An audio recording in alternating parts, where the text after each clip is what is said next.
The fluorescent lights hummed their mechanical dirge overhead, the kind of sound that burrowed into your bones after 3 years of night shifts. Oak Creek Memorial in Raleigh ran on a rhythm that most people never heard, the ventilator whooshing in rhythm with beeping monitors, the crackle of the overhead paging system, the soft click of magnetic locks on medication carts. The antiseptic smell hung thick at 2:17 a.m., that particular blend of bleach and something copper underneath, the smell of a place where bodies were opened and closed on a daily schedule. Natalie Hayes moved through the cardiac unit like water finding its level, present but not observed, competent but unremarkable. 3 years at Oak Creek Memorial. 3 years of night shifts where she caught the things other nurses missed, the subtle retractions in a patient's breathing that meant pneumothorax was coming, the way a monitor rhythm could tell you something was wrong 2 minutes before the numbers showed it, the kind of clinical intuition that doctors attributed to luck instead of 16 years of knowing what it meant when a human body started failing under stress. She wore her scrubs the same way some people wore armor, navy blue with a name tag that read Natalie Hayes, RN in the same font as every other nurse in the hospital. No one asked about the faded patch sewn inside the lining of her jacket, the one she hung in her locker at the start of every shift. The patch was barely visible unless you knew it was there, thread-thin and weathered the color of old denim, a unit designation from a place and time that officially no longer existed. She touched it sometimes during her breaks, the way other people touch wedding rings, a small motion that took half a second and meant everything. The patch had cost her a husband. It had cost her a lot of things. Now it lived in the dark between cotton layers while she took orders from doctors who had never held someone's bleeding abdomen in a sandstorm, who had never made the choice between saving one life and letting another die because the triage math didn't work any other way. The cardiac unit at Oak Creek was a kingdom unto itself, a place where authority was measured in degrees and donations. The attending physicians moved through these halls like men who had already decided their own value, and the nurses moved around them like planets around the sun. Natalie had learned the weight of the hierarchy the way prey animals learn predators, not through textbooks but through the 1,000 small moments of being dismissed, corrected, ignored. It was easier that way. Invisibility was a survival skill. She had become very good at it. Dr. Marcus Sterling ruled cardiac with the precision of a man who understood that institutional power was built on 3 foundations: competence, which he had, connections, which he cultivated like a garden, and the willingness to remind everyone constantly that he was the one in charge. Sterling was 53, silver-haired, with the kind of jawline that had probably been handsome 15 years ago and now just looked like a reminder of his own certainty. His name was on the West Wing, Sterling Cardiac Center, the placard said, bronze letters that caught the light. He had built a reputation on maintaining what he called institutional excellence, which was hospital language for keeping the donation pipeline flowing and the board members satisfied. He wore Italian shoes. He had a reserved parking spot on the ground floor that said Chief of Surgery. He was the kind of man who believed the hospital existed to serve his vision, and that his vision was automatically correct because he was the one having it.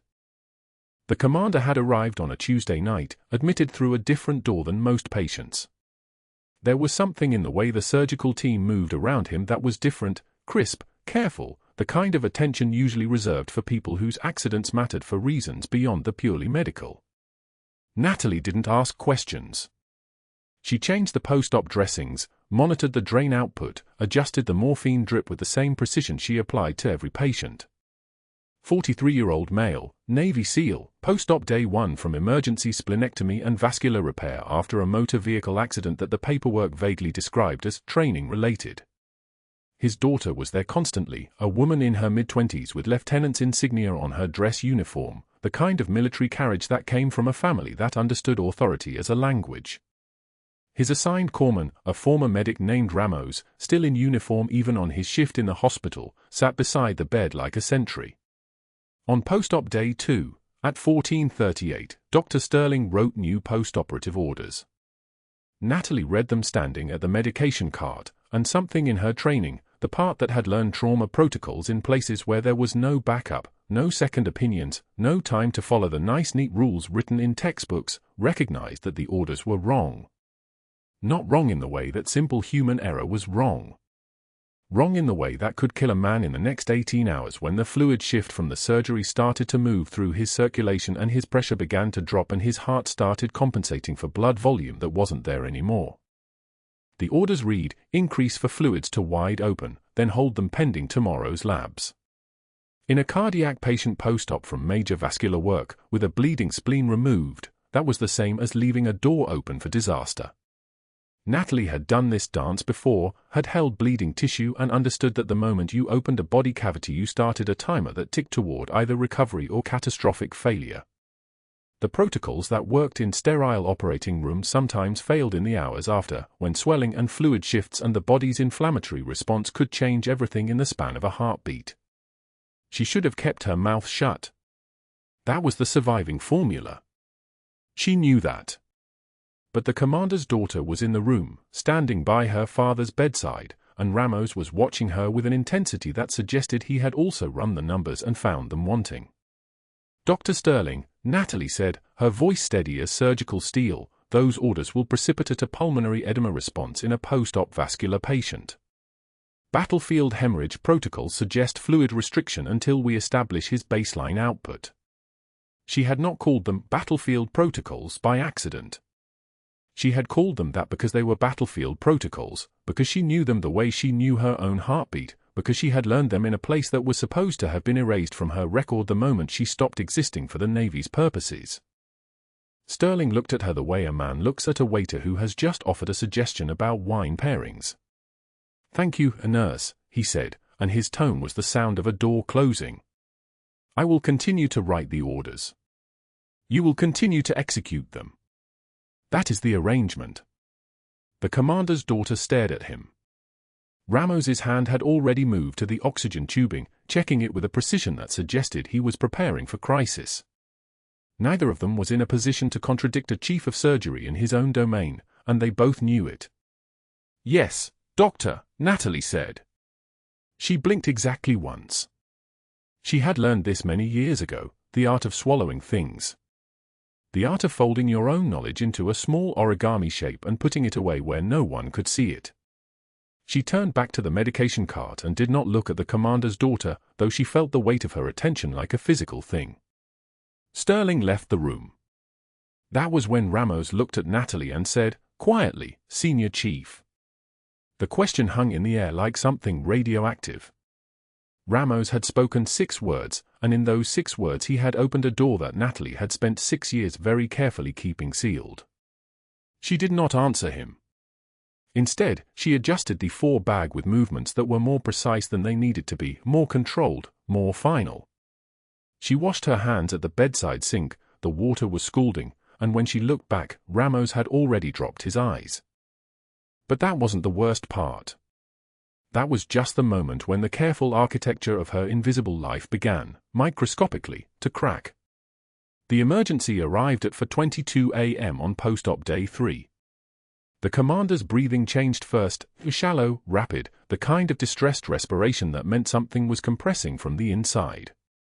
His O2 sat dropped to 79%.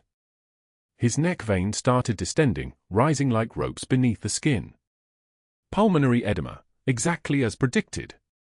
Fluid in the lungs, fluid around the heart, fluid that had nowhere to go except into the spaces where his body needed to function. The monitors began their escalating alarm sequence, high-pitched, insistent, the sound that made all the night nurses in the cardiac unit move simultaneously, the way a school of fish changes direction at the exact same moment. Sterling didn't arrive for 8 minutes. 8 minutes, and Natalie already knew what was happening because she had learned it in a forward surgical team in Tikrit, in the kind of chaos where you didn't have the luxury of hesitation. She had the equipment ready before the code team was called. She had already run the physics of it through her head, the way the fluid would move when the needle went in, the exact angle required to reach the pericardial space without perforating the ventricle, the difference between life and the kind of death that looked like heart failure but actually looked like a woman who had waited too long. Sterling was asking what had happened. Sterling was still trying to read the monitor. Sterling was doing what men in authority do when the world changes too fast. He was calculating liability, running scenarios, thinking about how to make sure that when someone failed, it wouldn't be him. Natalie moved like someone whose hands had already done this task 1,000 times, in worse circumstances, with less equipment. The needle was already in her hand. She didn't ask permission. She had learned in Tikrit that asking permission was the same as watching someone die while a superior officer made up their mind. Dr. Sterling walked into the commander's recovery room at 6:56 a.m. like he owned every molecule of air in it. The patient's daughter stood at the bedside, Navy lieutenant insignia bright on her dress uniform, and Sterling's eyes narrowed. He didn't like audiences he couldn't control. Natalie was adjusting the drip when he appeared in the doorway, and she felt the temperature shift before she even turned. Sterling moved past her without acknowledgement, as if she were furniture. "Your father's post-operative course shows some irregularities I want to address," Sterling said to the daughter, his voice smooth as polished mahogany. Then he turned to Natalie, and his tone changed, something sharp underneath the civility. "The pressure dressing needs reinforcement, and I want the morphine protocol adjusted to my specifications, not to whatever field hospital improvisation our night shift staff seems to prefer." Natalie didn't flinch. She'd absorbed worse than Sterling's contempt in places where the ground itself was hostile. But she'd also learned to recognize when someone was positioning an audience, and Sterling was doing exactly that. "The dressing change was performed 4 hours ago," Natalie said, her voice level as a surgical laser. "Vitals are stable. Heart sounds clear." Sterling's jaw tightened. He didn't expect pushback. He expected the trembling deference that new nurses gave him, the way they rearranged their entire workflow when he entered a room.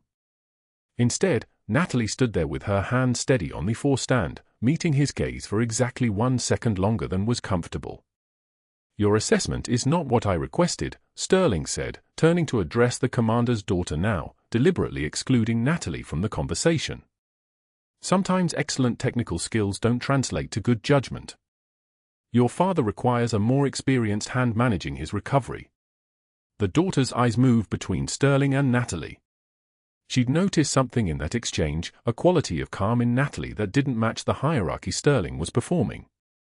But Sterling didn't give anyone time to think. He was already leaving, pausing at the doorway to deliver the closing line that would echo through Oak Creek Memorial's hallways for the next 48 hours. "Night shift can be disorienting," he said, his smile surgical. "Some people lose perspective on their actual scope of practice." The words landed exactly where he intended. Natalie finished checking the 4. The daughter watched her, something shifting in her expression, but Natalie simply moved to the next task as if Sterling's voice was already background noise. By noon, Sterling had made his move. The unit bulletin board, posted directly beside the staff schedule where every nurse, tech, and resident passed at shift change, now carried a memo typed on hospital letterhead. Not an email. Not a private conversation. A printed document posted for 13 staff members to read simultaneously. Performance concern notice: staff member has demonstrated repeated instances of overstepping clinical boundaries and questioning physician orders in patient care settings. This behavior creates potential liability and undermines institutional protocols. All staff should adhere strictly to their scope of practice as defined by hospital policy and attending physician direction. Performance will be monitored closely. No name. Everyone knew exactly who it was about. The break room went quiet when Natalie entered that evening. She didn't need to read the board, she could feel it in the air, that particular silence that happened when judgment had been collectively delivered. 2 nurses who'd been standing near the coffee machine exchanged a glance and left without speaking. The resident who usually nodded at her suddenly became very interested in his phone. Someone had turned the television onto a cooking show. Nobody made eye contact. Natalie sat at the small table in the corner with her thermos and a container of rice and vegetables she'd prepared that morning. She opened the container. The smell of garlic and ginger rose with the steam. One of the nurses who'd fled wrinkled her nose from the doorway. That was the cover, the excuse to leave. The smell. Nothing to do with Sterling's memo. Nothing to do with the fact that questioning a doctor was apparently a disqualifying offense.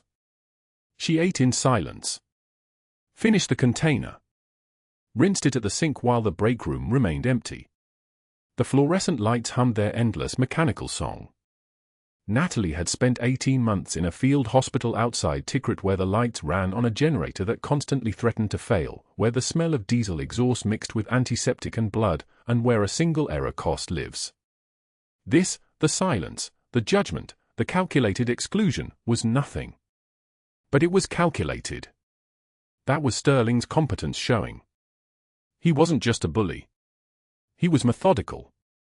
The written warning came on her third shift back, delivered during pre-shift briefing in Sterling's office with the door closed. He sat behind his desk with a folder containing the memo and a new document, his fingers steepled. "This is a formal notice," Sterling said, sliding the paper across mahogany. "Overstepping clinical boundaries. Contradicting physician orders. Behavior that endangers patients and creates liability exposure. I'm placing you on a performance improvement plan. 30 days. If there's another incident, we'll need to discuss whether your employment here is viable." Natalie read the document. Her name.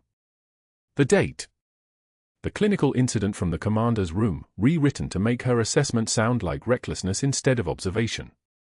Sterling watched her read, clearly expecting some reaction, anxiety, tears, an apology. He was a man accustomed to people breaking under pressure. Natalie took one measured breath. "Let it out." She felt something behind her sternum, something hot and pressurized, but she'd learned in Tikrit to recognize the difference between feeling and action. One was information. The other was choice. When she looked up at Sterling, her eyes were completely dry. And in that moment, something shifted in her face, not anger, not fear, but a kind of clarity that made Sterling's confidence falter for just a fraction of a second. "I've been overstepping boundaries since Tikrit," Natalie said, her voice pitched so low Sterling had to lean forward to hear it. "Since before that, actually. This is just the first time it's been held against me." The words landed like a decompression needle finding the pneumothorax, precise, surgical, releasing pressure that Sterling hadn't even known was building. He stared at her. She didn't elaborate. She didn't apologize.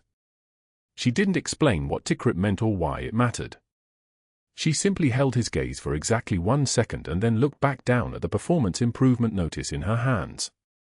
"You're dismissed," Sterling said finally, but his voice had lost its certainty. Natalie stood. Folded the notice. Placed it on his desk. Walked toward the door. That was when the phones in the hospital started ringing, not the internal lines, not pages, but the main switchboard, multiple calls coming in simultaneously. The receptionist's voice came through the overhead system, uncertain in a way that immediately signaled something outside normal protocol. "Dr. Sterling? We have incoming. ETA for minutes. Mass casualty from a vehicle accident on I-40. Trauma activation. All available staff to the emergency department." The code blue alarm began a second later, a patient already in the facility crashing. Natalie was already moving before Sterling stood up from his desk. She could hear boots in the hallway, the particular gait of military personnel, and something in her nervous system recognized it before her conscious mind caught up. She moved toward the sound instead of away from it. The emergency department erupted into controlled chaos. 2 trauma patients arriving simultaneously, both with severe injuries. 1 patient already crashing from massive hemorrhage. A 3rd patient in the ICU going unstable, the monitor showing electrical activity without a pulse. The trauma surgeons were mobilizing, but one of them hesitated in the bay, staring at the hemorrhage pattern, and Natalie saw the exact moment a trained physician froze instead of deciding. He'd done the calculation and it didn't add up. Too much blood loss. Too fast. The decision tree had too many branches and not enough time to navigate it. Sterling appeared in the doorway and made his move. "Get me another unit of O-negative," he ordered, walking toward the patient, already assessing. But his assessment was wrong. Natalie could see it in the angle of his glance, the way his hands moved, confident but misdirected. He was going to call for massive transfusion, which would lower the patient's blood pressure further, which would restart the bleed he hadn't actually identified yet. A decision that looked correct and would be fatal. That was when muscle memory took over. Natalie moved toward the crash cart without consciously choosing to. Her hands were already reaching for equipment before her brain caught up. The trauma surgeon, not Sterling, the younger one who actually had the competence to recognize he was in over his depth, looked at her. Needle decompression, Natalie said. Second intercostal space, midclavicular line. Pneumothorax compressing the return. It wasn't a question. It was a diagnosis. It was the kind of clinical certainty that only came from having done this exact procedure in sand and darkness while mortar rounds were impacting 50 meters away. The trauma surgeon heard it in her voice. He heard authority. He heard someone who knew. He stepped back. His hand stayed ready, but he wasn't leading anymore. Natalie's hands moved like they'd never stopped moving. The needle. The hiss of air escaping the thoracic cavity. The patient's O2 saturation began climbing immediately. 88%. 91%. The bleeding slowed because the heart finally had room to pump blood forward instead of fighting against a collapsed lung. 94%. The monitor tray steadied. Sinus rhythm. Sterling stood frozen in the doorway, his mouth open, watching a night shift nurse perform a procedure with the precision of someone who'd done it in conditions he couldn't imagine. The room went dead silent except for the monitor beeping normal rhythm and the ventilator's steady wheeze. The commander's eyes flickered open at 3:22 a.m., and that was the first sign something was wrong. 72 hours post-op, he should have been sedated through the night, but his pupils were dilating, contracting, dilating again, the neurological signature of a body under siege. Natalie was 2 floors away when the monitor started its escalating wail, but she moved before the code call even crackled across the intercom, her hands already knowing what her mind hadn't yet articulated. The ER night nurse, Rodriguez, would later say she'd never seen someone move that fast without running, that Natalie had materialized in the doorway like the hospital itself had summoned her. The commander's daughter was crying. His wife stood frozen beside the bed, one hand pressed against the glass of the monitor screen. The code team hadn't arrived yet, they had maybe 90 seconds, and in that 90 seconds, the man on the bed was drowning on his own blood while everyone around him stood paralyzed by protocol and procedure. His oxygen saturation was dropping. The ventilator wheezed its mechanical rhythm, pushing air into lungs, but the air had nowhere to go because his heart was being crushed like a fist closing around a wet sponge. Muffled heart sounds. Blood pressure 68/40 and dropping. The staccato beeping of a monitor that had already begun its death march. Dr. Sterling appeared in the doorway behind her, already calculating. She could see it in the angle of his shoulders, the way his hand had moved toward his pocket where his phone lived. He wasn't calculating how to save the patient. He was calculating liability. Exposure. Paperwork. The commander's daughter looked directly at Sterling and then at Natalie, and in that half-second of eye contact, the young Navy officer somehow recognized that the civilian woman in scrubs had done something Sterling had only ever read about in textbooks he'd stopped reading years ago. Natalie didn't announce herself. She didn't ask permission. She stepped to the bed and her voice dropped half an octave, the kind of voice that made everyone in the room suddenly remember they'd forgotten how to breathe. Pericardial tamponade. He's coding from compression. Not a question. Not a diagnosis requiring confirmation. A statement of clinical fact delivered with the certainty of someone who diagnosed it in a sandstorm with mortars incoming and no ultrasound machine, just the sound of a man's breathing and the knowledge etched into muscle memory from 8 years of field medicine. She was already moving to the crash cart, already running the calculus of needle depth and rib spacing and the exact millimeter where steel met sternum without shattering the xiphoid process. "We need to wait for cardiothoracic," Sterling said, but his words arrived stillborn. The commander's oxygen sat had dropped to 68. Then 64.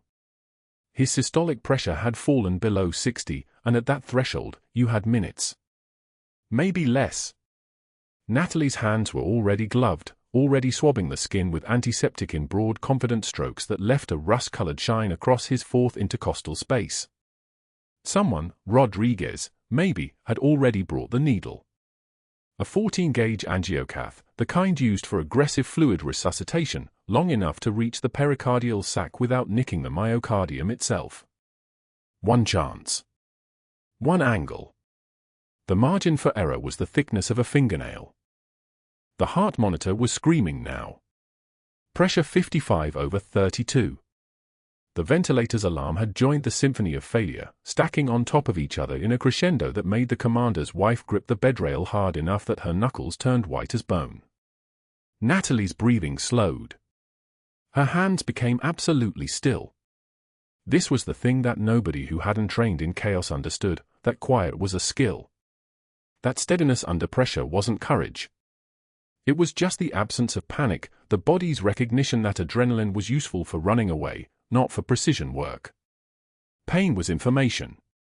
Pressure was data. A falling blood pressure was simply the human body's way of announcing that time had collapsed to something countable in heartbeats instead of minutes. She found the space between his ribs like a lock finding a key. The needle went in at a 45-degree angle, seeking the pericardial space where blood had accumulated like floodwater behind a dam. The moment the needle tip breached the sac, there was a hiss, the sound of air escaping, pressure equalizing, the specific acoustic signature of a life returning to the possible. Dark blood filled the syringe. She drew back slowly, methodically, hand perfectly stable, and with each withdrawal, the pressure in the commander's chest cavity decreased by fractions that meant the difference between cardiac output and cardiac arrest. The heart monitor began to stabilize. 62 beats per minute. Then 71. The oxygen saturation numbers that had been dropping like a stone suddenly inverted direction. 68. 72. 79. 85. 88. 92. Stable. The commander's face, which had been the color of wet concrete, began to return to something that resembled human skin tone. His wife made a sound that might have been a prayer or might have been a name, and the commander's daughter, the Navy lieutenant, was staring at Natalie with the expression of someone who'd just watched the impossible accomplish itself in 30 seconds of controlled precision. The code team arrived through the door at the exact moment Natalie finished her evacuation, and Sterling was still standing in the doorway wearing the expression of someone who'd just witnessed a procedure he'd never encountered in medical school or residency or the 15 years of surgical practice that had convinced him he understood the full architecture of human trauma. A woman in scrubs had just saved a man's life using a technique that shouldn't exist in civilian medicine, shouldn't exist outside of military hospitals in war zones, shouldn't exist anywhere in the carefully maintained hierarchy where nurses followed doctors and doctors followed protocols and everyone stayed in their appointed boxes. Ramos, the corpsman who'd been sitting with his commander, had stood up the moment Natalie started her procedure. The moment he'd seen her hands. The way her breathing had synchronized with the patient's failing heartbeat. The way she'd moved with the terrifying fluid precision of someone who'd done this exact thing hundreds of times, in conditions that would make a civilian surgeon weep.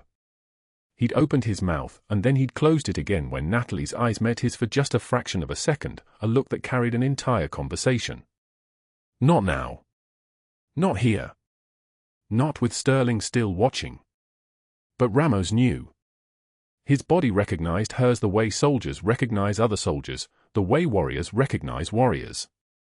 He'd watched her perform what amounted to combat medicine in a climate-controlled hospital room, and he suddenly understood that whoever this nurse was, whatever her official title claimed, Senior Chief Petty Officer, was not an assumption. It was a fact. The code team began their choreography of stabilization, but the critical work was already finished. Natalie stepped back from the bed with the same calm precision she'd approached it, and she didn't look at Sterling standing in the doorway. She didn't have to. She could feel his mind fragmenting, feel the moment when he understood that something in his careful institutional world had shifted on its axis.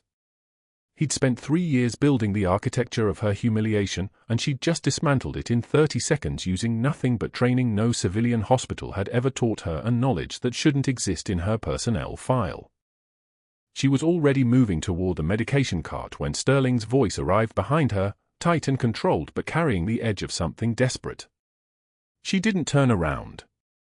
She didn't stop. She simply continued the work, because the commander had flatlined once and he might flatline again, and Sterling's reaction to what he'd witnessed could wait until the patient was stable in the ICU, until the chaos had resolved into something resembling routine recovery. Until the moment when Sterling would realize that he'd made the catastrophic mistake of underestimating exactly who he was standing next to. Sterling's hands moved before his mind caught up. The commander was stable. Oxygen saturation climbing back into normal range. Sinus rhythm established. The machinery around them had settled into the steady beep-beep-beep of a patient who would survive, and Sterling understood in that moment that he'd been humiliated in front of a Navy SEAL's family by a night shift nurse with a technique he didn't recognize and couldn't replicate. The fluorescent lights buzzed overhead. The ICU team rushed in to take over, and Sterling stepped into the hallway, his phone already in his hand. 3 calls. Strategic. Methodical. His voice remained level throughout. First call went to Board Liaison Henderson at 11:19 p.m. This is Dr. Marcus Sterling. We have a critical situation. One of our nurses performed an unauthorized surgical intervention, a pericardiocentesis, without attending physician authorization. On a post-operative patient. In front of the family. I need documentation of this incident on record before morning rounds. Henderson's voice crackled back through the speaker, asking questions Sterling answered with precision: location, time, witnesses, patient outcome. Sterling framed it perfectly. Life-saving heroics looked reckless when you removed context. I'm concerned about liability exposure, he concluded. And institutional credibility. Second call at 11:59 p.m. went to Dr. Patricia Wells at Raleigh School of Nursing. Sterling had attended a conference with her 3 years ago. They discussed curriculum standards and admissions oversight. He used her first name now, his tone that of a concerned colleague. Patricia, I'm calling about a graduate of your program. Natalie Hayes. She's been employed here for 3 years without incident, but I've discovered some concerning gaps in her background screening. She's demonstrating knowledge and skills far beyond her stated credentials. Unusual military background references that appear incomplete in her file. I'm wondering if your admissions office might have documentation about undisclosed military service. Background concerns. Anything that might explain why she has combat medicine expertise. Patricia promised to check the files. Sterling knew she would find nothing. That was the point. Third call at 12:13 a.m. went to the hospital's legal counsel, Martin Ashford. Sterling's voice carried the weight of institutional responsibility. Martin, we have a serious situation. One of our RNs performed an advanced surgical procedure tonight without proper authorization. Yes, the patient survived. That's almost the problem. Now we have a narrative of heroic rule-breaking instead of a clear violation. I'm documenting everything, but I need your guidance. What's our exposure if she performs another unauthorized procedure? What if the next one goes wrong? We need to establish a clear disciplinary record now, while we have justification. Martin said he'd review the incident report. Sterling assured him one would be completed within the hour. By 1:33 a.m., the narrative had been set. Not as a life-saving intervention. As a reckless procedure by a nurse operating outside her scope of practice. 3 institutional forces now moving in 3 directions. The board would see liability. The nursing school would see integrity concerns. Legal would see a precedent being established. Sterling had activated the network that kept him untouchable. He'd spent 15 years building relationships with people who responded when he called at midnight. People who understood that maintaining institutional hierarchy was more important than celebrating individual heroics. Natalie didn't know any of this yet. She was in the ICU watching the commander's chest rise and fall, watching monitors that showed stable vitals, watching a man she'd saved begin the long process of recovery. The corpsman Ramos had disappeared after Sterling's appearance, wisely vanishing before questions could be asked. The commander's family had been cleared from the unit. For 3 hours, there was nothing but the mechanical rhythm of recovery, the quiet work of saving a life playing out across screens and into the early morning hours. The escort arrived at 6:48 a.m. 2 people from human resources and 1 security officer. Natalie was in the break room, her hands wrapped around cold coffee, staring at nothing. The shift was ending. She'd worked 14 straight hours. She hadn't slept. The HR director, a woman named Collins who Natalie had never spoken to before, carried a folder and a printed statement. The security officer was Marcus, the same guard who'd worked nights for 2 years. He wouldn't meet her eyes. "We need to have a conversation," Collins said. It wasn't a conversation. It was a document being read aloud. Policy violations. Clinical boundaries exceeded. Unauthorized procedures performed without attending physician supervision. Scope of practice violations.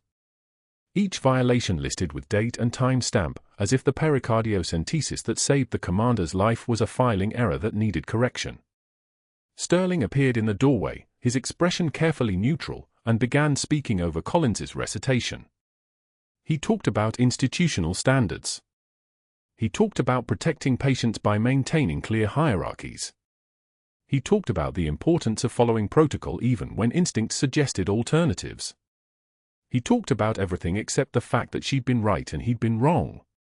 "Effective immediately, your employment is terminated," Collins said. It wasn't a request. It was a command. The words landed with the weight of finality. Natalie set down her coffee cup. She removed her badge from her neck, the plastic hanging there for 3 years, identifying her as part of Oak Creek Memorial, and set it on the table. Her hands didn't shake. Her voice remained level. "I understand," she said. Marcus, the security guard, was already holding a cardboard box. Her belongings inside.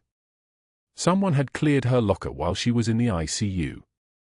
She walked to her car in silence. The parking garage was empty at this hour, fluorescent lights casting everything in blue-white. The rain had started sometime during her shift, that fine, penetrating mist that soaked through fabric without seeming heavy. Her scrubs were damp. Her hair was damp. The cardboard box held her thermos, 3 granola bars, a photo of her and Tom from 6 years ago, their wedding day, both of them laughing at something the photographer had said, and the jacket with the faded unit patch sewn inside the lining. That patch had survived 3 wars. It hadn't survived 1 night shift at a Raleigh hospital. The cemetery was 20 minutes from Oak Creek Memorial. Cedar Hill Memorial Gardens, elevation 387 feet, with graves arranged in precise rows beneath oaks that had been standing for a century. Tom's grave sat in the north section, 4th row, 12th stone. Major Thomas Hayes, Medical Corps, United States Navy. 2 Purple Hearts. 3 Bronze Stars. Died in service to his country. The stone didn't mention that he died in a Landstuhl Regional Medical Center on a Tuesday afternoon in 2017, complications from wounds sustained in Sanjan Valley. It didn't mention that he'd waited for her to fly home from her last deployment to say goodbye. It didn't mention that she'd held his hand while his oxygen levels dropped and his blood pressure fell, and she couldn't save him the way she could save strangers, because he wasn't a stranger and love wasn't a medical protocol. Natalie knelt in the rain. Her knees soaked immediately. The cardboard box sat beside her. She opened the jacket and found the patch, 2 seahorses flanking a trident embroidered in gold thread that had turned to bronze with age. SEAL Team 3. Charlie Platoon. 18 deployments. 8 years of service that officially ended with a training accident that never happened. A body that was never found. A senior chief petty officer who died so completely that no records remained. "I saved him, Tom," she whispered. The rain hammered the cemetery like applause. "I saved the commander just like you taught me. Just like you would have taught me if you'd lived long enough. I did everything right and they fired me for it. They erased me for knowing what to do when it mattered." She pressed the patch against her chest, and for a moment, just a moment, she considered dropping it into the mud. Letting the rain destroy it. Letting it disappear the way everything else had disappeared. "I think I'm finally done," she said. "I think I'm finally ready to stop pretending that hiding matters. To stop pretending that any of this was worth it." The rain continued. The cemetery was empty except for stone and water and a woman holding a patch that represented 8 years of service to people who would never know her name. She'd saved lives in Tikrit. She'd held dying Marines in her arms. She'd performed emergency procedures in sandstorms with mortars incoming, and somehow, she'd walked away. She'd made it home. She'd tried to build a life. And on the first night someone needed her to be what she actually was instead of what she pretended to be. It had cost her everything. She was still kneeling when she heard it. Distant at first. Then closer. The sound of rotors cutting through rain-soaked air. Unmistakable. The metallic percussion of helicopter blades, growing louder, the acoustic signature of military aircraft that didn't belong in the civilian airspace above a cemetery in Raleigh, North Carolina. Natalie's head lifted. The sound grew louder. Then louder still. She looked up, and through the rain, she saw them coming.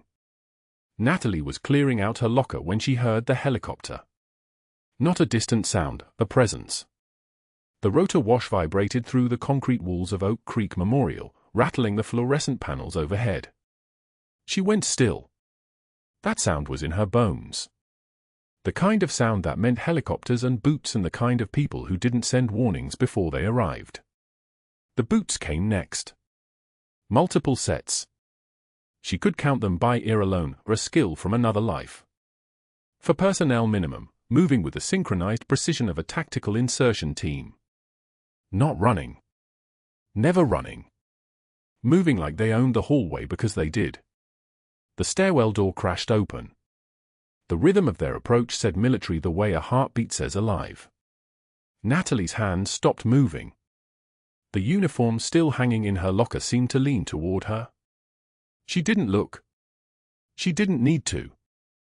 A SEAL lieutenant appeared in the doorway of the empty staff room like a question that didn't require an answer.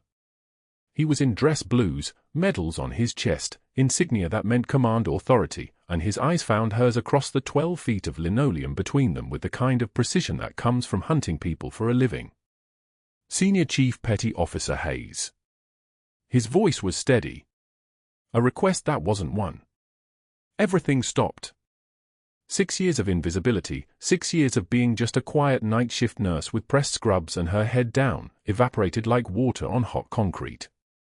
The faded unit patch sewn inside her jacket, the one nobody had noticed, the one she touched sometimes at 3 a.m. when the weight of being erased got too heavy, suddenly wasn't hidden anymore.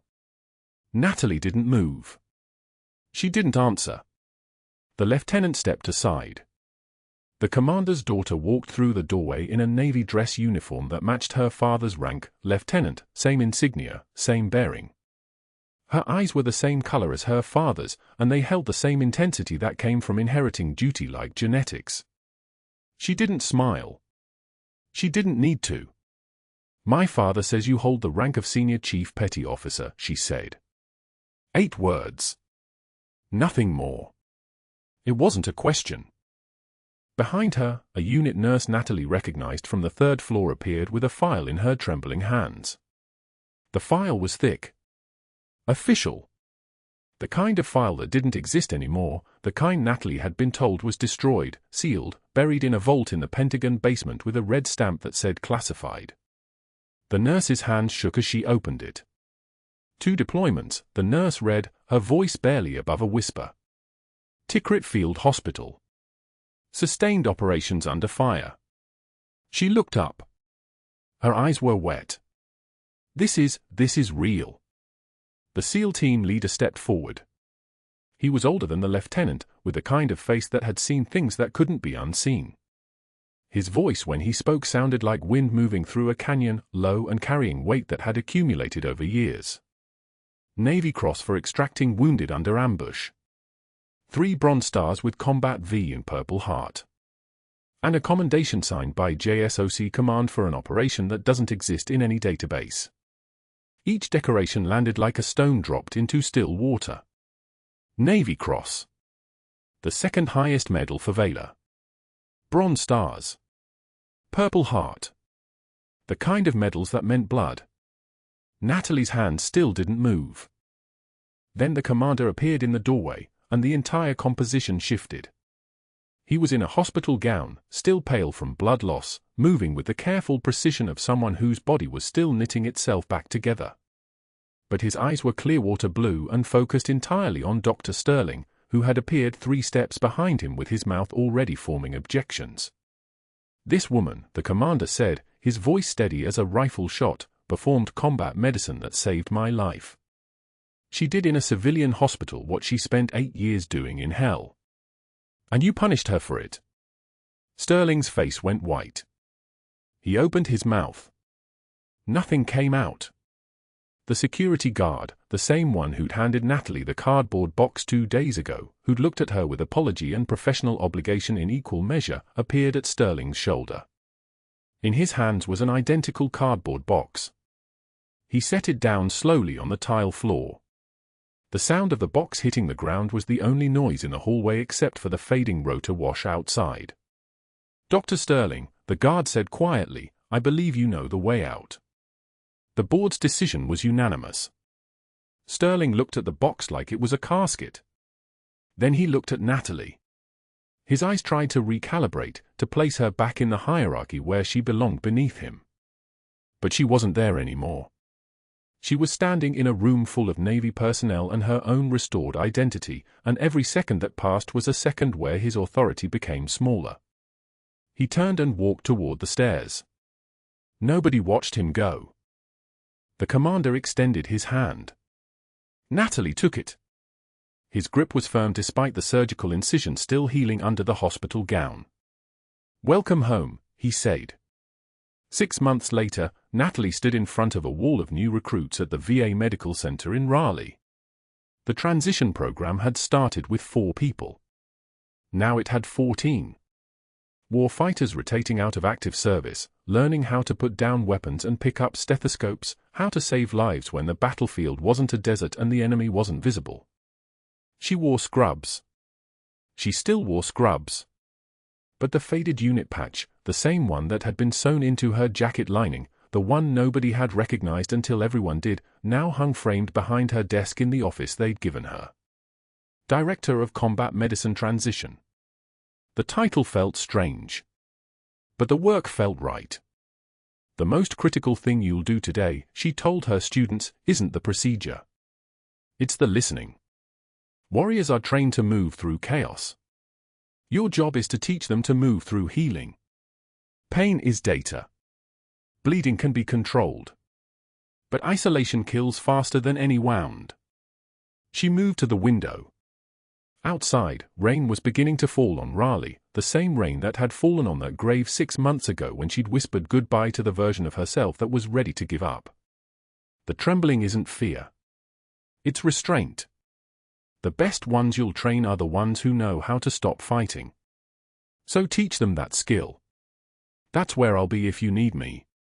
A rumor surfaced in Raleigh the following month, something about a man selling supplemental insurance policies from a folding table at a strip mall on Capital Boulevard, between a vape shop and a tax preparer. The name tag read Steve. People who recognized him said he flinched when anyone called him doctor. Nobody confirmed whether it was Sterling. Natalie never asked. She was too busy training the next generation of warriors how to transform violence into care, how to let the hands that had held weapons learn to hold the dying, how to become invisible no longer. Not all heroes wear capes. Some wear scrubs. And sometimes, the quiet nurse in the corner is the one saving your life without you ever knowing her rank. If you're enjoying this, please hit like and subscribe, it really helps the channel. And leave a comment letting us know where you're watching from.